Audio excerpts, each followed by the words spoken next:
तुमच्या समोर परत येऊन दादांच्या आशा माझ्या मनात असून मी इथं भाषण करू शकतो. मन तर भरून येतं, पण दादांसाठी आणि वहिनींसाठी कायम त्यांच्या मनात आमचे बारामतीकर. तुम्ही दादांचे भाषण बघा, कुठल्याही भाषणात ते डायरेक्ट बोलायचे माझे बारामतीकर.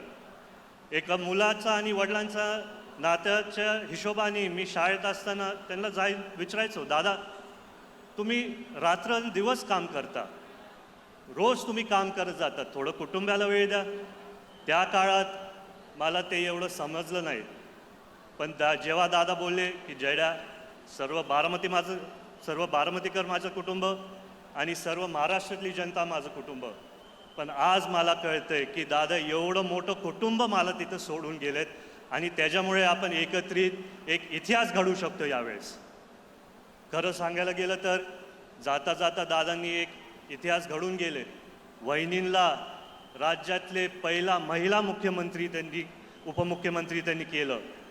पण आज जिथं पण दादा असतील ते एक आशाने आपल्या सर्वांकडे बघत असतील की अनेक वर्षापासनं मी माझ्या बारामतीकरांसाठी रात्र दिवस झटलो. आज इतिहास आपण सर्व घडवू शकतो. आज गावागावी फिरताना भरपूर पत्रकारांनी मला प्रश्न विचारला की तुमचे मित्रपक्षातले पण सहकारी ज्येष्ठ नेते तिथं प्रचाराला येत आहेत आणि तुमच्या कुटुंबातले पण लोक तिथं प्रचाराला येत आहेत, तुमचे काय भावना आहेत. मी त्यांना सांगितलं की दादांनी त्यांच्या आयुष्यात जातीपातीचं राजकारण कधीच केलं नाही. दादांचं योगदान महाराष्ट्रभर भरपूर होतं आणि दादांनी सगळ्यांना एकत्रित घेऊन तिथं काम केलं आणि त्याच्यामुळे खरी दादांसाठी श्रद्धांजली नाही तर आदरांजली असली असती जर ही निवडणूक बिनविरुद्ध झाली असती. पण नियतीमुळे तसं झालं नाही आणि आज सगळेच मित्रपक्षातले कार्यकर्ते असतील, ज्येष्ठ नेते असतील, सर्वच बारामतीकर एकत्रित येऊन एक इतिहास घडवायला एकत्र येत आहेत. कारण आपल्याला या 23 तारखेला दादांचं नाव इतिहासात एका लेवलवरती जाऊन ठेवायचे जिथं आपण सर्व दादांना व वहिनींना 2,40,000 मतधिक्यांनी निवडूनच आणू शकतो. वहिनींना मी प्रश्न विचारला की तुमच्या मनावरती एवढं डोंगरासारखं दुःख असून तुम्ही हा पुढाकार कसा घेतला. तेव्हा मला वहिनी बोलल्या की जय, दादांचं अपूर्ण स्वप्न पूर्ण करण्यासाठी मी हा निर्णय घेतला आहे. जो आधार दादा सगळ्या बारामतीकरांसाठी होते तशीच मी कष्ट घेणारे तो आधार सगळ्यांसाठी तिथं असायला. आज गावागावी फिरताना मी सगळ्यांना विनंती करतो की जसं दादांवरती तुम्ही अनेक वर्ष एवढं प्रेम केलं, जसं दादांनी तुमच्यावरती अनेक वर्षापासून प्रेम केलं, आज 23 तारखेला आपल्याला आदरणीय वहिनींना ते प्रेम दाखवायचं आहे आणि आपण वहिनींना ते प्रेम दाखवल्यावर ते त्याच तातडीने त्याच शक्तीने पुढे जाऊन ते कामं करू शकतील. मी दादांचे जुन्या आठवणी गावागावी जाताना खूप यायचे. दादांचं एक भाषण जिथं असेच भरभरीत सभेत कोणतरी दादांना बोललो, दादा आय लव्ह यू, आणि दादा बोलले पहिला बायकोला जाऊन लव्ह यू बोल, मग माझ्याकडे तिथं लक्ष गेलं. आणि मग परत काही दिवसानंतर दादा कागदपत्र वाचत होते आणि परत कोणतरी बोललं, दादा आय लव्ह यू. दादा हसून बोले आय लव्ह यू टू. आणि आज मी दादांचा उल्लेख करणारे तुमच्या सर्वांसाठी सर्व बारामतीकर आय लव्ह यू टू. मागच्या सभेत मी एक घोषणा केलेली शेवटी की बारामतीचं लेख अनुक्रमांक 1, पण आज आपण दादांसाठी जिथं पण ते असतील परत एकदा सगळे टॉर्च काढून नुसतं दादांना श्रद्धांजली अर्पण करू.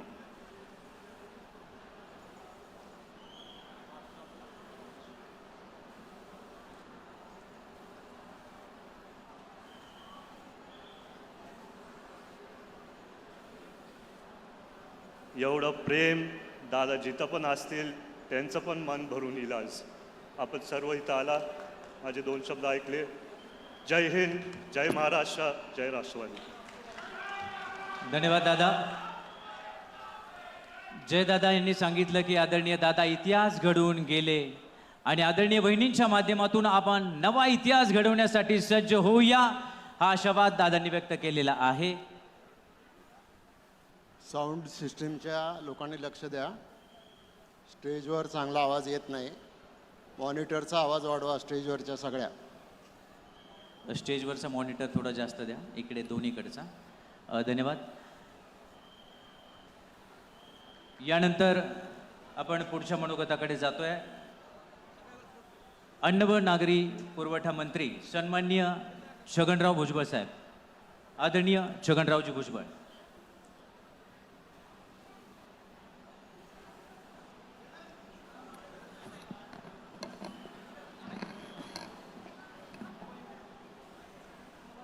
या व्यासपीठावर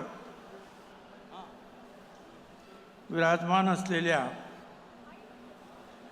या राज्याच्या उपमुख्यमंत्री नामदार सुनेत्राताई पवार,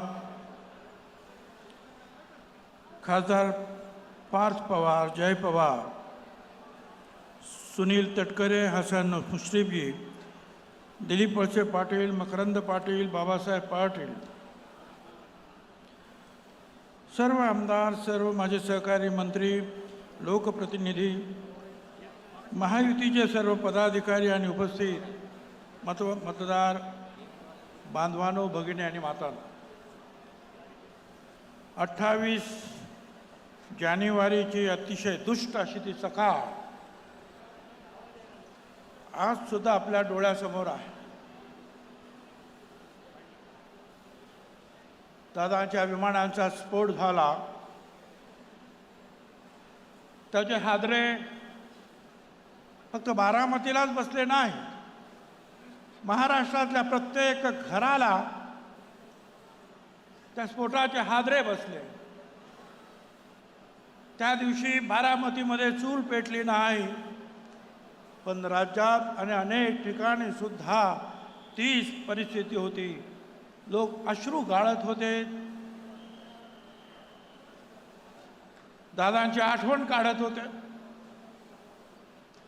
3 महिने झाले,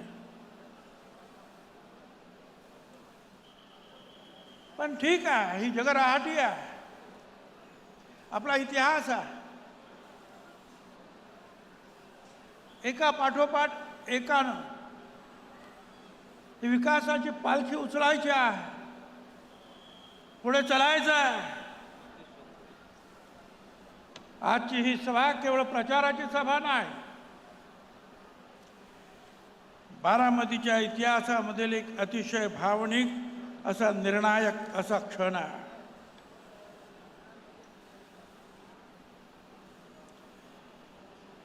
स्वर्गीय अजितदादा पवार हे असे एक नेतृत्व ज्यांनी बारामतीचा चेहरा मोहरा बदलला. हे खरं आहे, सुरुवातीच्या काळामध्ये बारामती पुण्याचा विकास करण्याचं काम थोरल्या पवारांनी केलं. अनेक भारतातले भारताबाहेरचे सुद्धा नेते बारामतीला आले, पण त्यानंतरच्या काळामध्ये अजितदादांनी तोच विकासाचा रथ ओढायला सुरुवात केली आणि अतिशय वेगानं आधुनिक पद्धतीनं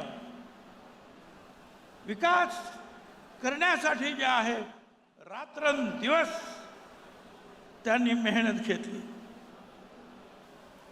त्यांचे नाव घेतल्यासमोर आपल्या समोर एक निधड्या